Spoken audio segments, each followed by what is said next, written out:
ಕಾಲೇಜಿನ ವಿದ್ಯಾರ್ಥಿನಿ ಪದ್ಮಲತಾ ದೇವಾನಂದರ ಮಗಳು ಡಿಸೆಂಬರ್ 22, 1986ರಂದು ಕಾಲೇಜಿಗೆ ಬಂದವಳು. ಧರ್ಮಸ್ಥಳಕ್ಕೆ ಬಂದದ್ದು ಬಸ್ನಲ್ಲಿ ಬೋಟಿಗೆ ಬಂದ ಹುಡುಗಿಯರು ಒಟ್ಟಿಗೆ ನೋಡಿದ್ದಾರೆ, ಇಳಿದದ್ದು ನೋಡಿದ್ದಾರೆ. ಆಮೇಲೆ ಕಣ್ಮರೆಯಾಗಿದ್ದಾಳೆ. ಮತ್ತು ಫೆಬ್ರವರಿ 17, 1987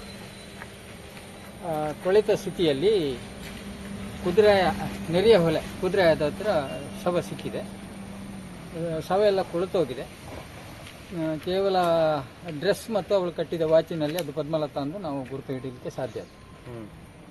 ಕೇಸು ಸಿಒಡಿಗೆ ಕೊಟ್ಟರು ತನಿಖೆ ಏನು ಸರಿಯಾಗಲಿಲ್ಲ. ಮತ್ತು ಕಡೆಗೆ ಪತ್ತೆಯಾಗದ ಕೇಸು ಅಂತ ಹಿಂಬರ ಕೊಟ್ಟರು.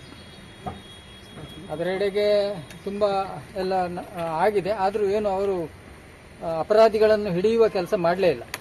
ಈಗ ಮತ್ತೆ ನಾವು ಅವತ್ತು ದೇವಾನಂದರ ಮನೆಯವರು ಇವರು ಅಕ್ಕ ಇದ್ದಾರೆ ಪದ್ಮಲತಾ, ಶವ ನಾವು ಸುಡಲಿಲ್ಲ. ಶವ ಇದ್ರೇನೆ ಮತ್ತೊಮ್ಮೆ ಪೋಸ್ಟ್ ಮಾರ್ಟಮ್ ಎಲ್ಲ ಮಾಡಬಹುದು ಅನ್ನೋ ಲೆಕ್ಕಾಚಾರದಲ್ಲಿ ಊತಿಟ್ಟಿದೆ. ಅದಕ್ಕೆ ಮತ್ತೆ SIT ಈಗ ರಚನೆ ಆಗಿದೆ.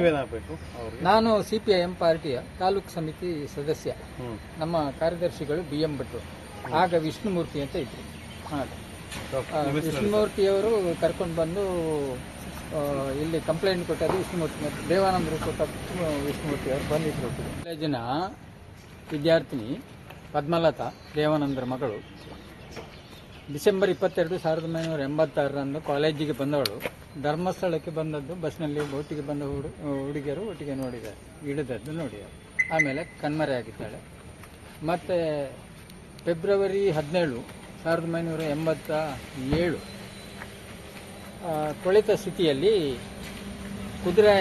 ನೆರೆಯ ಹೊಲೆ ಕುದುರೆಯದ ಹತ್ರ ಶವ ಸಿಕ್ಕಿದೆ. ಶವ ಎಲ್ಲ ಕೊಳೆತೋಗಿದೆ. ಕೇವಲ ಡ್ರೆಸ್ ಮತ್ತು ಅವಳು ಕಟ್ಟಿದ ವಾಚಿನಲ್ಲಿ ಅದು ಪದ್ಮಲತಾ ಎಂದು ನಾವು ಗುರುತು ಹಿಡಿಯಲಿಕ್ಕೆ ಸಾಧ್ಯ. ಕೇಸು ಸಿಒಡಿಗೆ ಕೊಟ್ಟರು ತನಿಖೆ ಏನು ಸರಿಯಾಗಲಿಲ್ಲ. ಮತ್ತು ಕಡೆಗೆ ಪತ್ತೆಯಾಗದ ಕೇಸು ಅಂತ ಹಿಂಬರ ಕೊಟ್ಟರು.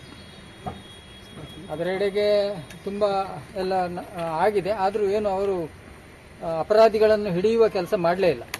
ಈಗ ಮತ್ತೆ ನಾವು ಅವತ್ತು ದೇವಾನಂದರ ಮನೆಯವರು ಇವರು ಅಕ್ಕ ಇದ್ದಾರೆ ಪದ್ಮಲತಾ, ಶವ ನಾವು ಸುಡಲಿಲ್ಲ. ಶವ ಇದ್ರೇನೆ ಮತ್ತೊಮ್ಮೆ ಪೋಸ್ಟ್ ಮಾರ್ಟಮ್ ಎಲ್ಲ ಮಾಡಬಹುದು ಅನ್ನೋ ಲೆಕ್ಕಾಚಾರದಲ್ಲಿ ಊತಿಟ್ಟಿದೆ. ಅದಕ್ಕೆ ಮತ್ತೆ SIT ಈಗ ರಚನೆ ಆಗಿದೆ. ನಾನು CPIM ಪಾರ್ಟಿಯ ತಾಲೂಕು ಸಮಿತಿ ಸದಸ್ಯ. ನಮ್ಮ ಕಾರ್ಯದರ್ಶಿಗಳು BM ಭಟ್ರು, ಆಗ ವಿಷ್ಣುಮೂರ್ತಿ ಅಂತ ಇದ್ರು. ವಿಷ್ಣುಮೂರ್ತಿಯವರು ಕರ್ಕೊಂಡು ಬಂದು ಇಲ್ಲಿ ಕಂಪ್ಲೇಂಟ್ ಕೊಟ್ಟದ್ದು ವಿಷ್ಣುಮೂರ್ತಿ ಮತ್ತು ದೇವಾನಂದರು ಕೊಟ್ಟದ್ದು ವಿಷ್ಣುಮೂರ್ತಿ ಅವರು ಬಂದಿದ್ರು.